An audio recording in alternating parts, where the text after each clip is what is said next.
Parti de 150 000 francs, à peine 250 euros, il est parvenu à créer une entreprise agro-industrielle dont la valorisation aujourd'hui est supérieure à 2 millions d'euros. Ce qui est important, ce n'est pas le montant de départ. Parce que beaucoup d'entre vous sont bloqués en disant « Oui, mais Philippe, je n'ai pas de capital.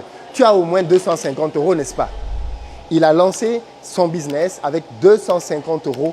Il est revenu de l'étranger, de la diaspora, en poche. C'était la somme qu'il avait.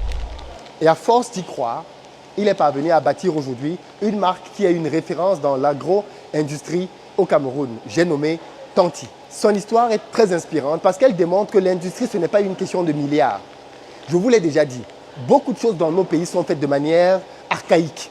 Et avec juste l'acquisition de quelques machines, il vous est possible de commencer à entrer dans le secteur de l'industrie et à prendre des parts de marché. Aujourd'hui, nous sommes ici dans ces locaux à Yaoundé au Cameroun et nous sommes venus avec une cohorte de jeunes de la diaspora qui l'année dernière était à Back to Africa, l'événement que j'organise au Palais des Congrès tous les ans. Cette année se tiendra les 11 et 12 octobre et c'est le moment pour toi de prendre ta place parce que nous sommes en tarif de lancement. Pendant cet événement, des gens comme toi sont venus et ont eu envie d'explorer des pistes de business sur le continent africain. Et aujourd'hui, ils sont au Cameroun, ils viennent des États-Unis, de la France, de plein de pays, avec pour but de venir toucher du doigt les réalités de l'entrepreneuriat local. Et ils repartent d'ici en étant complètement transformés.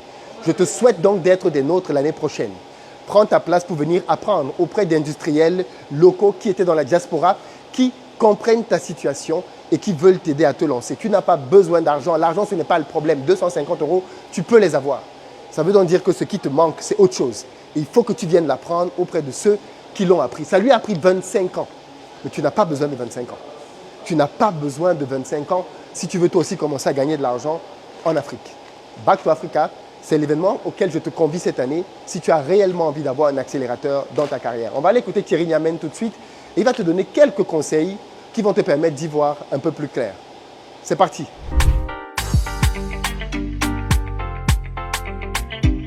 Rentré du pays, je n'avais que 150 000 francs. Je crois qu'il a bien fait la conversion, là, c'est très important comme un nombre d'euros. Pas l'équivalent même d'un téléphone d'un étudiant aujourd'hui.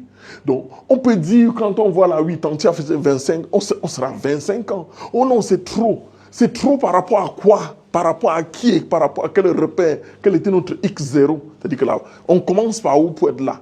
Ça veut dire que même si vous multipliez un facteur de 20%, de 30%, 40% annuel, vous ne pouvez expliquer qu'on soit une valeur aujourd'hui d'1 milliard 250 millions. Ce n'est pas possible.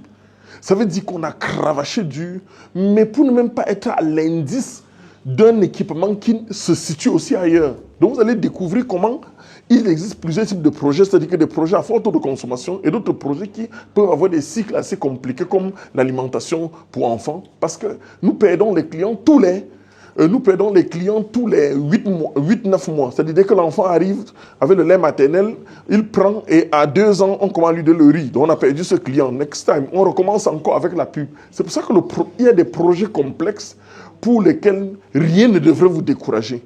Salut Thierry. Oui Philippe. Comment tu vas? Comme les produits Tanti. C'est-à-dire? Dans des si et par moments, comme le Cameroun, non, ça va bien. Ça va aller. Avec beaucoup d'espoir. Tu as l'art de la formule. Ouais. Très content de revenir dans ton usine. On est à Yaoundé. Pour ceux d'entre vous qui ne connaissent pas encore ce monsieur, il s'agit simplement de quelqu'un qui, moi j'aime bien dire, qu'il a démontré aux Camerounais et aux Africains qu'on n'a pas besoin d'être milliardaire pour se lancer dans l'industrie. Ça, c'est sûr. Il s'est lancé avec de très très faibles moyens. On a déjà fait une longue interview il y a quelques années dans laquelle il retrace son parcours. On ne va pas refaire ça. Je vous invite à aller la regarder. Et aujourd'hui, je voulais juste qu'il nous explique quelle a été sa stratégie. Parce que ce que je constate chez lui, c'est qu'il a pris des produits qu'on a l'habitude de vendre en bordure de route, dans des conditions pas toujours très hygiéniques. Et il a décidé de les ramener dans un process industriel. Ça, c'est vrai. Est-ce que c'est ça? C'est ça. C'est ça. C'est-à-dire que le concept était qu'on arrête de banaliser, parce que j'aimais beaucoup les caramels que tu as, mais on voyait les caramels toujours sur le plateau, dans les têtes avec la poussière. On s'est dit, mais pourquoi les autres vont essayer de nous enfumer avec une autre chose? Est-ce qu'on ne peut pas emballer, donner ça sous un nom et que chaque personne qui prend un produit Tanti soit capable de retracer en termes de... Derrière chaque sachet, il y a le numéro de l'eau, il y a la date de péremption, il y a qu'on suive les canaux sur le plan international pour qu'on puisse être fier de prendre un produit et mettre dans un sac et de le présenter à l'extérieur. Oui, parce que ça, c'est l'un des problèmes qu'on a dans nos pays, c'est que quand tu veux faire découvrir ta culture culinaire, Oui. et notamment la street food, la nourriture de rue, c'est généralement pas très bien présenté. Ça, c'est sûr. Et tu règles ce problème. Oui, je règle ce problème, mais il faut avouer que la nouvelle génération est en train de faire mieux et je suis très content de savoir qu'il y a eu une impulsion dans ce sens. Nous sommes là pour... On a un continent à bâtir. Avec tout ce que tu as bas comme travail, ça fait bouger les lignes. Et aujourd'hui, on en est fiers. 25 ans. 25 ans, oui. 25 ans que tu es là-dedans. Tu l'as rappelé tout à l'heure parce qu'on est ici dans le cadre d'un stage avec des étudiants de Back to Africa. D'ailleurs, les amis, si vous ne l'avez pas encore fait, prenez vos places pour Back to Africa. Tu leur as rappelé que quand tu as atterri au Cameroun, tu avais 150 000 francs, l'équivalent de 250 euros 250. en poche. Oui, c'est tout ce que j'avais. Et comme j'avais ma machine, en plus, je croyais qu'en revenant avec ma machine, puisque c'est un brevet d'invention que j'ai eu à l'Organisation mondiale de la propriété intellectuelle, donc j'ai inventé cette machine pour produire de l'huile. Parce que tu es docteur en mécanisation. Oui, ça, parce que j'ai fait mécanisation agricole, j'ai inventé une machine qui était dans mon cycle de doctorat. en Union soviétique. En Union soviétique, bon, plus particulièrement dans la ville de Kharkov, puisqu'il y avait déjà la dislocation de l'ex-Union soviétique. Je savais qu'elle devait rentrer, être reçue comme un héros, comme les lions Tu as indomptables. inventé une machine Oui, donc je savais qu'on devrait, c'est les Ouyou, mais dès l'atterrissage, Philippe, à l'aéroport, boum. non, j'ai compris que je suis arrivé et là, il fallait redescendre sur terre. C'est pour ça que nombreux de la diaspora devraient comprendre qu'il y a une préparation mentale extraordinaire. Et c'est ce que je décris dans mon livre Né pour échouer. Il faut dire aux gens ce qu'il faut faire avant de rentrer. On ne rentre pas comme ça. On ne rentre pas avec, on va changer toute l'Afrique. Moi seul avec mon projet, je vais révolutionner l'Afrique. Ça ne se fait pas comme ça. Ça se fait avec, comme disait JJ Okocha, nous sommes à Lagos.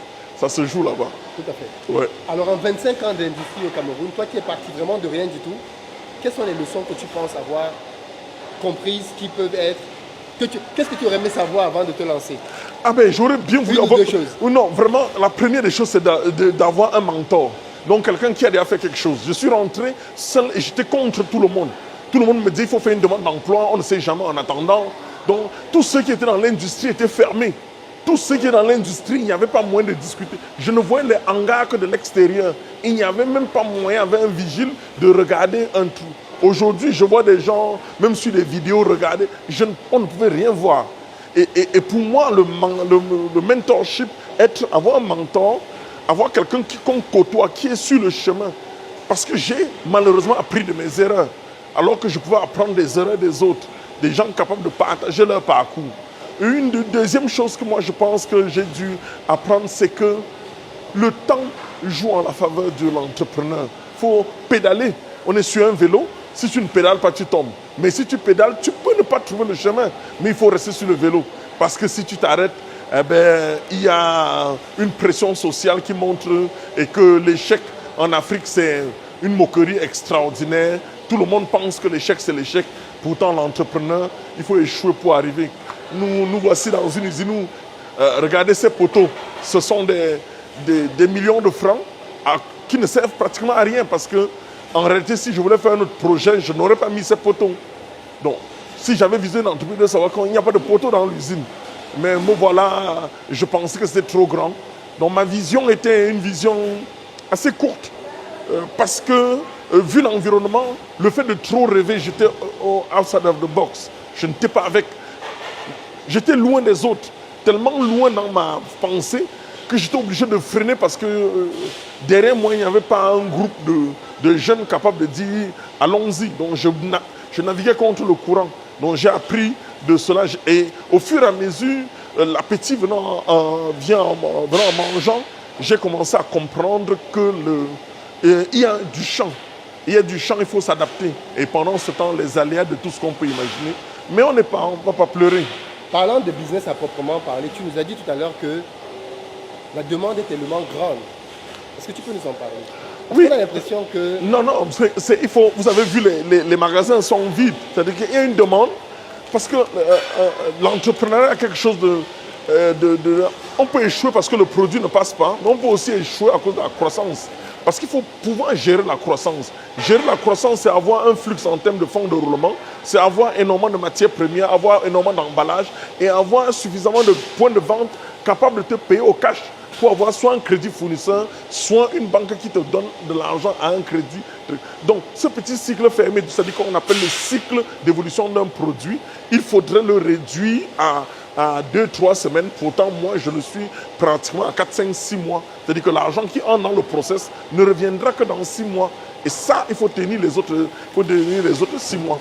Ouais. Donc, ça devient quelque chose que je trouve assez...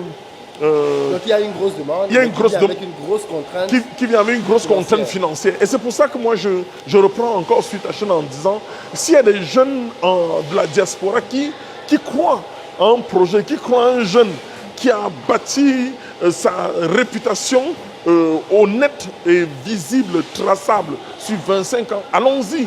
Je sais que beaucoup aiment les 30% mensuels, et donc vraiment de ne pas me contacter. Mais s'il y a quelqu'un qui pense, qui croit qu'on peut construire l'avenir, j'ouvre le capital et ensemble nous pouvons aller. On n'a pas besoin de beaucoup, on essaie d'évoluer ensemble.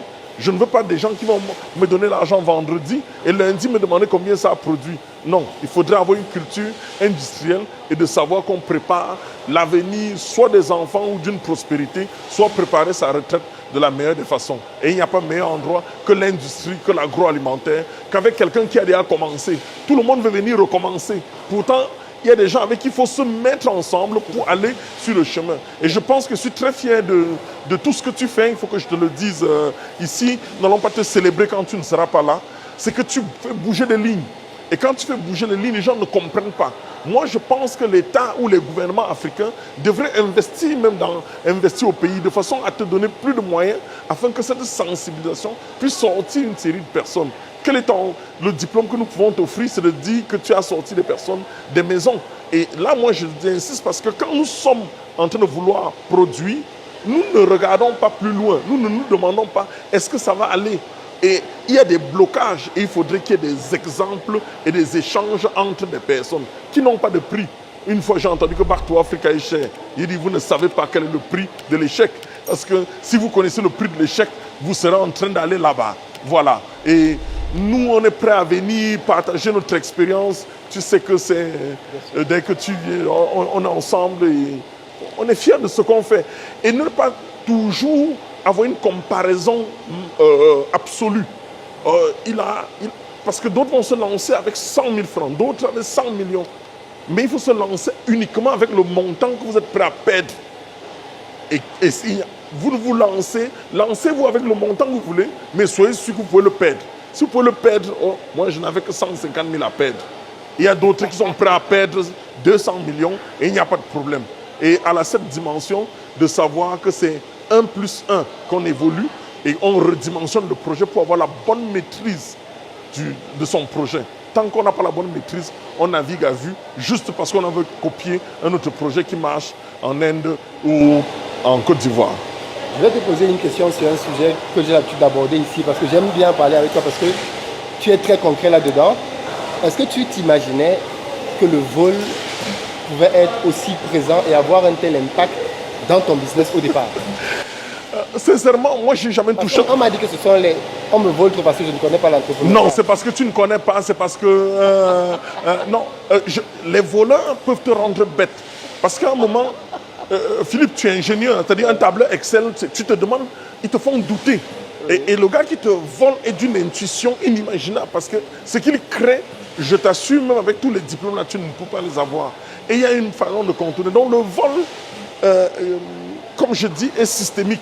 Il est devenu, c'est une gangrène. Je ne sais même pas comment, c'est le premier facteur dans la croissance, le premier. Pour le Cameroun ou en Afrique subsaharienne, je ne sais pas, on peut éliminer certains pays où les gens sont... Oui, on peut connaître au Bénin, au Burkina, vraiment quand vous travaillez avec des gens, il y a une loyauté, il y a une base. Ouais. Mais je vous assure, au Cameroun que je connais, le premier Cameroun, la dernière personne qui me vole, c'est un de mes employés qui porte 3 millions et pas au Congo, et me fait un SMS. Je reconnais que j'ai mal fait, mais considérez cet argent-là comme un prêt. Dans tous les cas, il veut vous rembourser. Il est parti. Philippe, qu'est-ce que tu veux que je te dise? C'est en novembre, hein, parce qu'il dit dernier, tu as l'impression que c'est en 2023. Il prend tes 3 millions, il t'envoie un message. Oui, il m'envoie le message. Il m'envoie le message. Depuis Que le c'est téléphone un ne passe vrai, plus. que c'est un vrai. Oui, Considère. oui,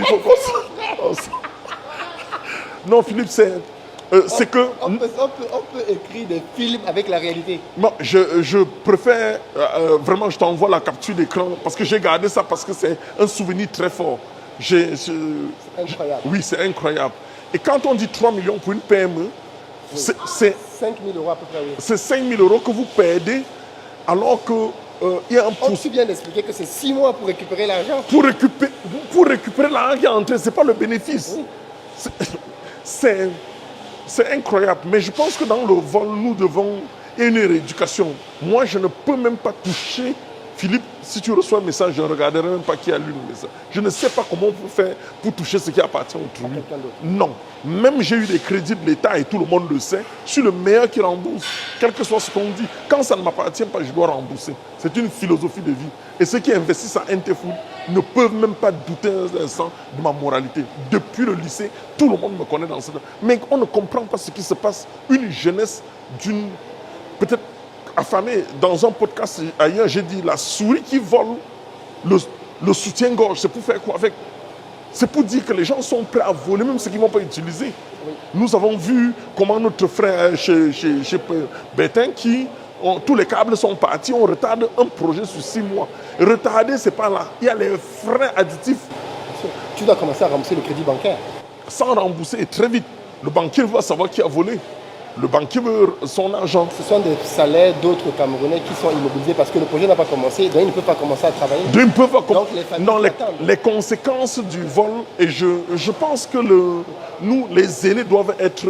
Pour moi, on doit fusiller tous. On doit avoir un camp de concentration pour les vols. Il doit y avoir des lois les plus atroces pour couper l'oreille, comme couper un petit doigt, afin qu'on ait quelque chose qui... Pour les identifier. Pour les identifier. Et moi, je suis prêt, dans tous les cas, tu vas poster 3 ou moins 4 de personnes. Là. Les gars, attendez-vous. On va vous afficher jusqu'aux faces. On va vous retrouver. Oui. Hein, investir au pays, nous, on ne veut pas en parler du vol. On sait qu'on ne va pas l'anéantir à zéro, mais nous n'allons pas laisser. Et tu vas voir, Philippe, avec tout ce que tu as fait, je pense que les gens comprennent que tu as mal. On ne peut pas te porter une voiture, aller garer quelque part et te dire... Et on veut que tu passes une nuit tranquille. Voilà. Tu fournis un effort. Parce que dans leur tête, il a l'argent. Non, C'est tu as tout même ce qui se volé dit. même avant d'avoir l'argent. Parce que avoir l'argent, c'est encore bien. On dit qu'il a volé avant d'avoir. je peux voler aussi. Oui, donc si je vole, où est le problème? Qu'est-ce qu'on dit? Il ne peut pas avoir tout ça. Tu vois, tu as démissionné. Tu n'étais pas un chômeur. Si quand on dit non, c'est sûr, on ne sait pas. On ne sait pas, parce qu'on n'arrive pas à croire au culte de l'effort. Nous devons aussi développer dans certains thèmes, apprendre à aimer les autres. On ne peut pas continuer à être dans « aide-moi à détester quelqu'un ». Quand ça ne va pas, on t'envoie un SMS pour dire « tu as vu, tel est en train de faire comme ça, il faut que tu le détestes aussi parce que voilà les preuves, toi qui voulais toujours l'aimer ». Non, nous savons, personne n'est parfait, mais Philippe, tu as tes valeurs et j'ai le côté positif, on s'accroche dessus. Monsieur Niamène a ses valeurs, on s'accroche sur le côté positif. Et nous tous, s'il y a fait quelque chose qui n'est pas bien, que notre regard de la diaspora fasse ce qui est bien, nous on copie. Et nous, on doit toujours célébrer les talents, apprendre à célébrer les talents et à travailler ensemble. Tant que nous n'allons pas travailler ensemble, nous allons subir encore une colonisation encore la plus féroce. Et l'intelligence artificielle arrive. Donc, Beaucoup sont déjà au chômage. Beaucoup sont déjà au chômage, qu'ils continuent à être traducteurs ou faire droit nucléaire. Parce que, Donc là, tes machines là, même tu mets les gens au chômage aussi. mais il faut avoir un autre réflexe pour pouvoir avancer. Travailler avec en parallèle. Travailler un peu, oui, c'est ça. Merci beaucoup Cyril Niamène de Oui. nous avoir accordé quelques minutes. On a une autre émission à faire un peu plus longue que celle-ci sur un thème qui, j'espère, va beaucoup intéresser les gens. C'est qu'est-ce que la diaspora doit savoir, comment elle doit se préparer avant de rentrer. On ne rentre pas comme ça. Il faut qu'on Oui. fasse cette émission dans les prochaines heures ou jours. Ouais. Merci beaucoup Thierry de nous avoir reçus. Je t'en prie. Le groupe de stage des étudiants sont juste très contents. Ouais, merci. J'espère que l'année prochaine on reviendra. Non, ça, pour ta disponibilité. les, pour tout. les- Merci. non, tu... Les portes sont ouvertes. Ouais, les portes sont ouvertes. Merci beaucoup. Merci.